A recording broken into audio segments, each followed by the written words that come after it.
Yes, good morning mga paps. Ayan, para sa mga kinakalawa na accessories. Ayan. Siyempre alam mo na yung solution. Papalit lang tayo ng stainless. Kasi itong part na to stainless. Pero ito hindi.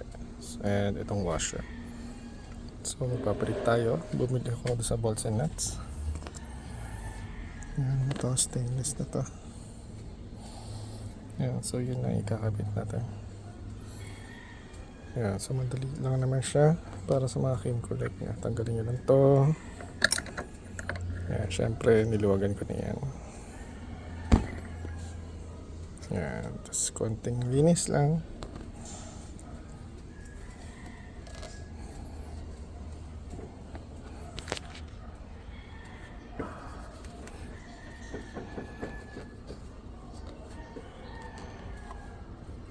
Kailangan niya ito basahin. Kakabit yan.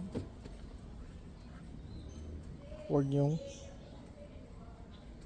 pagsasabay yung tanggalin yung kabila para hindi na lumuwag tong visor nyo. Yan, kabit lang natin. Nasikipan ko na, pero syempre ito hindi pa. Mamaya yan para kapag may adjust na natin. Doon naman tayo sa kabila. Yan, kaso medyo marami tayong tatanggalin dahil na dami nakasaksak. That's this. So ayun na nga, natanggal na natin. Medyo madumi na siya. Oh no. Ayan, so ito na yung kakabit natin dito. So ayan na siya, medyo marami natanggal. So babalik din natin itong phone mount. Okay, let's get this. So ayan, nikabit na natin both. Kasi syempre i-align na lang natin.